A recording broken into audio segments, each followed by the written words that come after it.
how would you justify something like that? Well, again, that's very subjective. I can't really go inside their head. Of course, but supposing that. Well, how does their suffering help anyone else? It might help them. It might help that particular person. Their own suffering might cause them to grow in certain ways that they wouldn't had they not been paraplegic. Or the family members. The family members have to take care of them. They grow So it's spiritually, generosity. emotionally, etc. Yeah. And I think that in a lot of cases that you see of people who have diseases or who are suffering, a lot of them become motivational speakers, a lot of them inspire people to donate money towards research. And so without those test cases, without those people who are out there advocating for those diseases or injuries, we wouldn't be able to help the other people that have them in the future. Thank you. Actually, a lot of great points going around. I like where this is, but I think for the sake of this discussion... Can you please give me an example of where something is unnecessarily evil? Because I've given you tons of examples of cases where you believe that something is evil, and I show you how it is good. Well, that's fine. You justify it. That's great, you know? I mean, if that works for you, that works for you. But it works for everybody. It can work for everybody so long as they accept I've got a question. You're defining is everything evil that we learn from is good? Everything is good. Everything is good. Okay, everything is good. Okay, everything is good. Everything is good even if it hurts. yeah, What do you know? Where did you get from it? well, that's it. like Look, lips. he says everything is good, then evil does not exist. Yeah. Number 4 is gone. Awesome. That's how we justify the problem with evil. I'm with that. I'm all with that. You know, you can do that. You know, People will disagree I with mean, you. it exists on like a physical plane. Like I can say that, okay, that guy, we'll use my daughter for an example again. If someone kills my daughter, to me, he's not good. You know, there is an evil that causes me to feel this emotional pain. That's not a great thing, but ultimately it is. But just because ultimately it is, I can't take away the fact that there is pain, you know, there. But I guess we can't necessarily call pain evil. Yeah, You you know? can. Pain are just electrical signals sent to our brains, just like pleasure. Same thing, same chemical.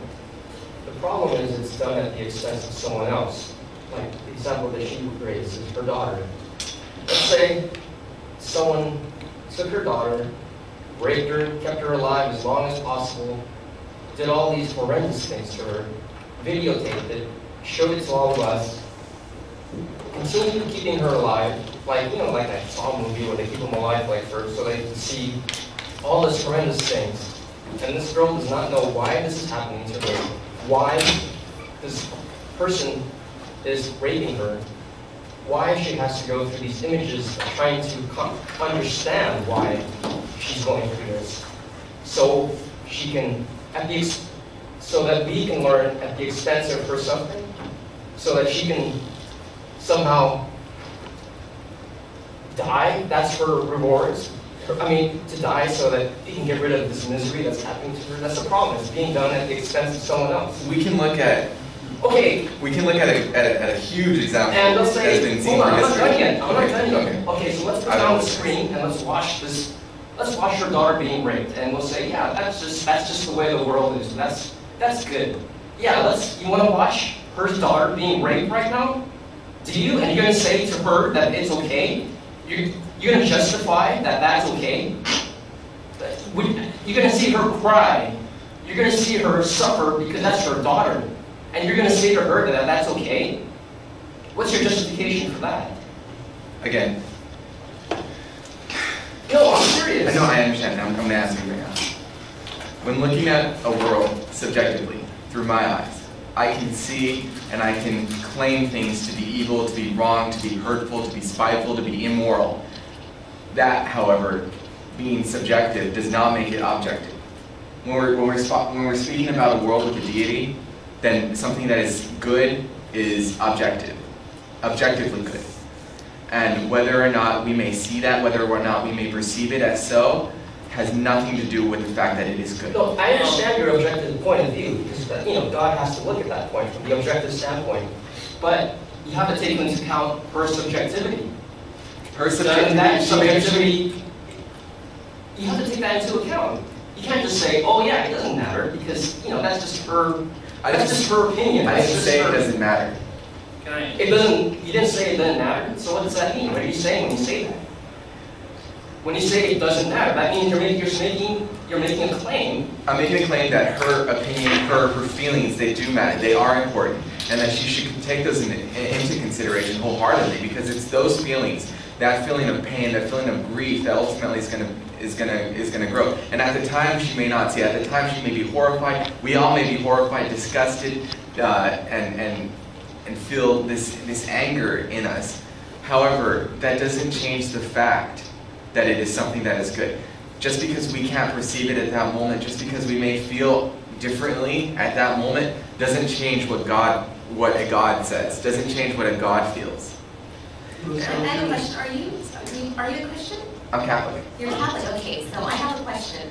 I do believe in a lot of stuff, but, okay, the God in the Catholic Bible, I was Catholic as well, he does speak of evil.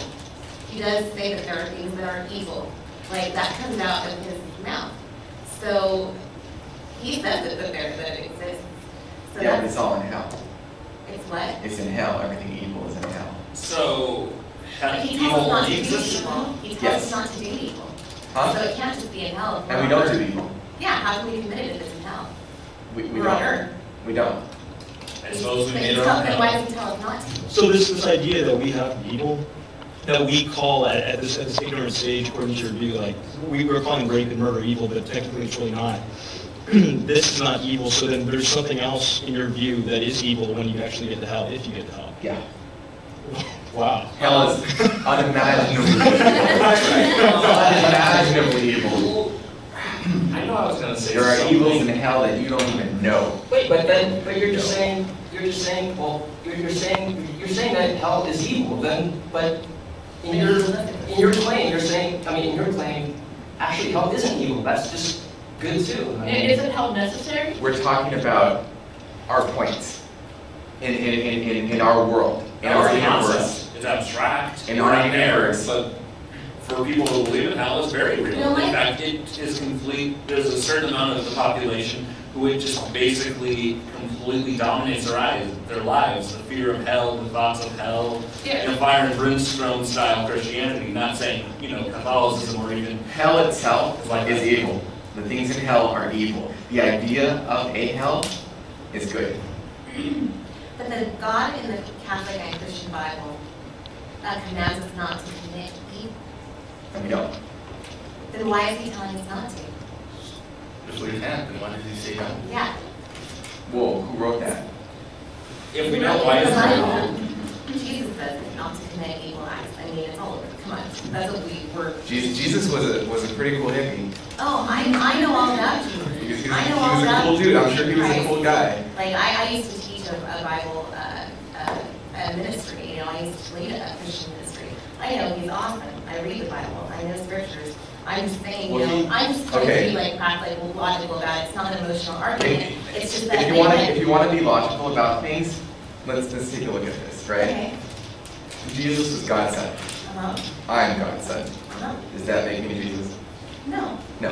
Why? Why is he different? Because we have different souls. There are a whole bunch of different people. He's some entity and you're another. That's easy. Okay. Okay, if we're both God's son, why is it different for him? Why is he more right than me? Why is he more right than me? My sister Cassandra and my brother Matt. Well, we're different because he's the soul. He's just friend with God. Like he's sinless. Like according to the Bible, he's without sin, and we are with sin. Why is he without sin? Why is he without sin? You don't think he did anything No, because bad he's God in as the an flesh. infant? I'm doing it according to the Bible. We're talking about the Bible, right? Mhm. He's God in the flesh. That's why he's different than us. Because I'm not God in the flesh. I'm God's daughter, according to the Bible. According to what manner? Okay, so But- you don't believe in the Bible then? You believe it's So just this- man-made, or do you believe that it's inspired by God? Inspiration and quotations are completely different things. Okay, so you take some of it and you don't take it completely for what it is then? No. Oh, okay. Well, that's fine. Interesting topic. Like when We're God getting says, a little, I don't think he we're would. getting a little off topic, and I completely forgot what I was going to say in regard to something like 10 minutes ago. But I think that we should